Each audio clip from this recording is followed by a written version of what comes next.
নমস্কার, সোজা সাপটা সুব্রতয় আপনাদের স্বাগত। যা বলবো সোজা সাপটা বলবো।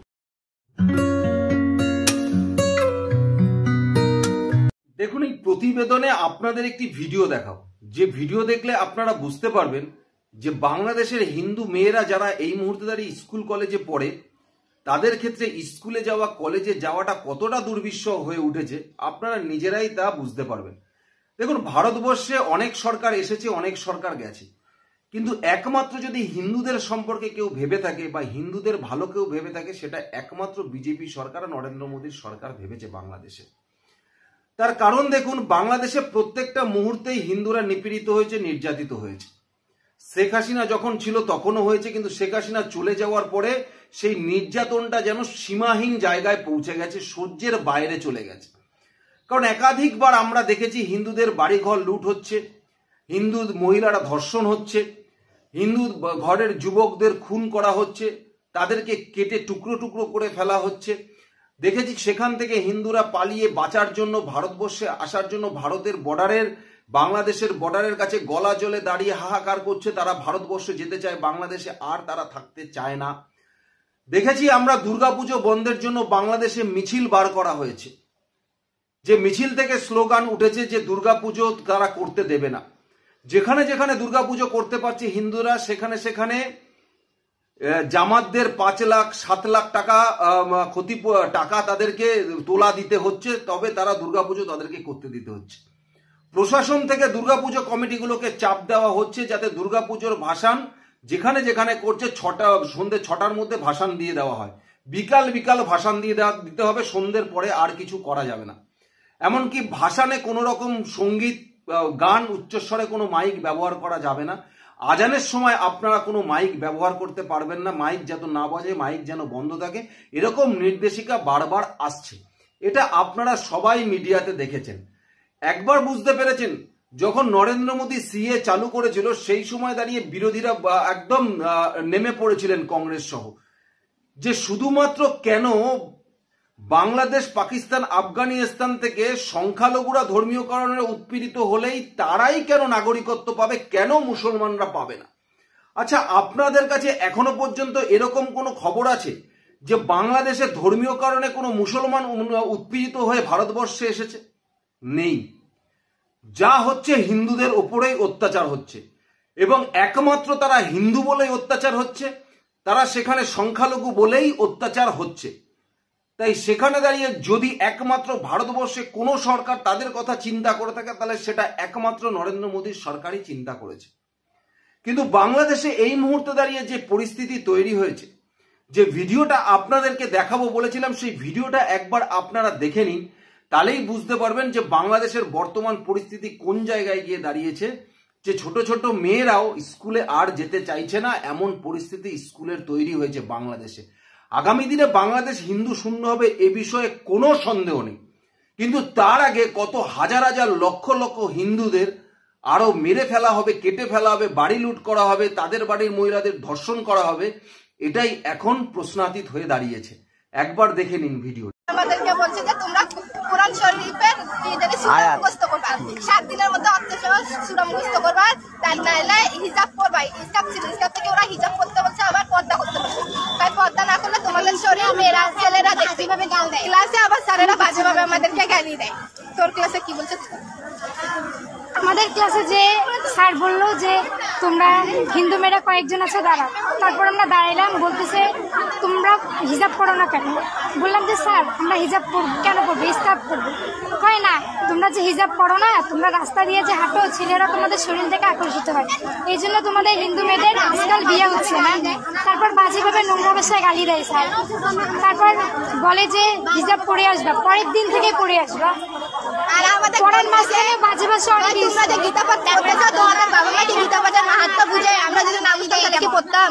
ওনার কথা আমরা গীতা পাঠের মাহাত্ম্য বুঝি না, আমাদের বাবা মাও বুঝে না। তো শরীরে হাত দেওয়ার যে একটা বিষয় উঠছিল, এটা কি সত্যি?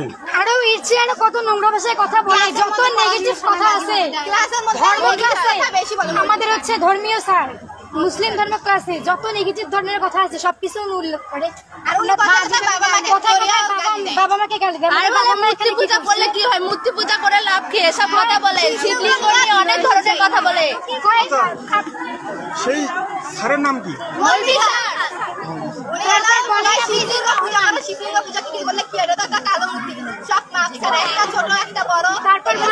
তোমাদের মা বাবা কখনো গীতা পড়ছে? তোমরা গীতার অর্থ জানো যে গীতা পড়তে যাও, অথচ অ্যাসেম্বলি তো ওরা কোরআন শরীফ পড়ে, কোরআন শরীফের অর্থ পর্যন্ত পড়ে। যেখানে অ্যাসেম্বলি 15 মিনিট হওয়ার কথা সেইখানে 20 মিনিট ভাষণ পর্যন্ত করে। আর আমরা বলছি স্যার 2 মিনিটের জন্য আমাদের গীতা পড়তে হবে না, সময় হয় না। তোমরা গীতা পড়তে মাহাত্ম্য জানো? তোমার বাবা মা গীতা পাঠ করে, এগুলো আগেও বন্ধ করছিল, তারপরে কমপ্লেন দেওয়ার পর শুরু করছে, আবার ওরা বন্ধ করছে। কালকে আমরা যেহেতু বলছি, উনি এখন বলে সময়ের হচ্ছে, কিন্তু উনি কিন্তু বক্তব্য দেয় 20-25 মিনিট করে। অথচ কোরআন শরীফ বলে, আমাদেরকে বলে 1 সপ্তাহের মধ্যে কোরআন শরীফ তোমরা মুখস্থ করে আসবে, নাহলে ছেলেরা তোমাদের শরীর দেখে। এই জন্য ধর্মীয় আমি শাখা সিঁদুর কেন পড়ি, এই ধরনের কথাবার্তা স্কুলে কেন চলবে? আমি সিঁদুর পড়ি, আমি শাখা পড়ি, সেটা পার্সোনালি আমার ব্যক্তিগত ব্যাপার। টিচাররা এই ধরনের কথা ক্লাসের মধ্যে কেন বলবে? আমাকে সবসময় অপমান কেন করা হয়? আর একটু তো আমাদের স্কুলে মা বাবার কথা তুলে অপমানিত করা হয়, লজ্জা লাগছে।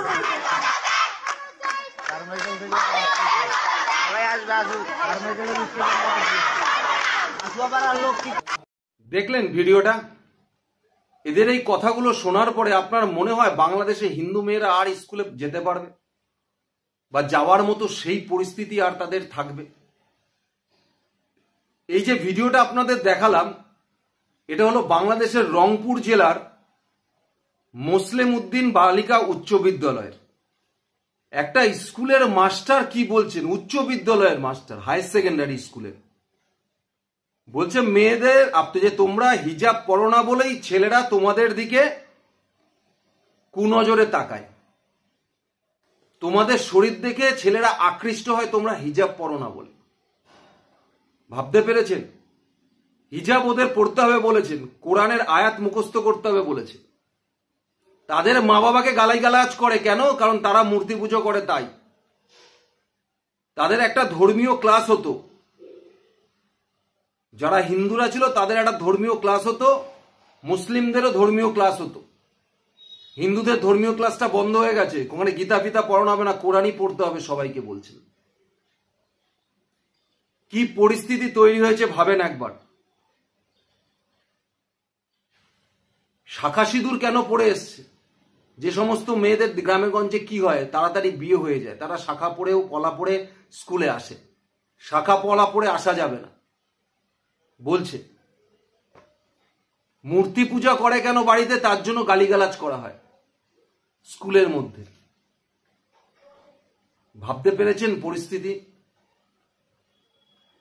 কারণ আমরা যে বাংলায় থাকি, এই বাংলায় বাংলাদেশের এইসব ঘটনা নিয়ে কেউ বলবে না, প্রচার করবে না। আমাদের করতে হবে, আমাদের করতে হবে এটা, যে বাংলাদেশে কি চলছে সেগুলো মানুষের সামনে আমাদের তুলে ধরতেই হবে।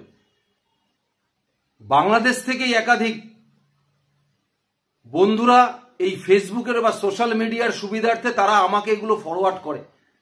এমনকি বাংলাদেশের কোনো মিডিয়া তাদের হয়ে কথা বলছে না, তাদের ঘটনাগুলো কভার করছে না, তাদের হয়ে মানুষের সামনে বলছে না, তারা পাঠাচ্ছে।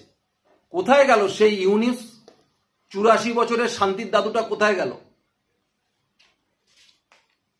বড় শান্তির বাণী দিয়েছিলেন না, শান্তির কথা বলেছিলেন না, শান্তি ফিরিয়ে আনবেন। কি শান্তি ফিরিয়ে আনলেন? আমেরিকার 5 তো নোবেল পেয়েছিলেন, কি শান্তি ফিরিয়ে আনলেন? এই শান্তি আপনার?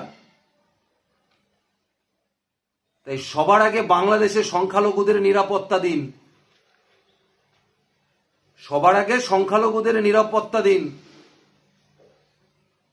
আর যারা বলেন না যে ভারতবর্ষের সংখ্যালঘুরা অত্যন্ত খারাপ পরিস্থিতিতে আছে, একবার বাংলাদেশের সংখ্যালঘুদের সাথে ভারতবর্ষের সংখ্যালঘুদের তুলনা করে দেখুন, খারাপ পরিস্থিতিতে আছে না ভালো পরিস্থিতিতে আছে। এই সংখ্যালঘু ভারতবর্ষে খারাপ পরিস্থিতিতে আছে এই বলে বলে ভোটের বৈতরণী পার করবার যে ধান্দা আপনাদের কিছু কিছু রাজনৈতিক দলের, এই বিরোধী রাজনৈতিক দলগুলো, তাদের প্রত্যেকটা মুহূর্তে তাদের মুখোশগুলো মানুষের সামনে বের করে নিয়ে আসতে হবে। তাদের মুখোশগুলো মানুষের সামনে তুলে ধরতে হবে। আমরা কথা বলবো বাংলাদেশের হিন্দুদের হয়ে। বাংলাদেশের সংখ্যালঘুরা যেভাবে নির্যাতিত নিপীড়িত হচ্ছে তাদের হয়ে আমরা কথা বলবো। আগেও বলেছি, এখনো বলছি, আগামী দিনেও বলবো।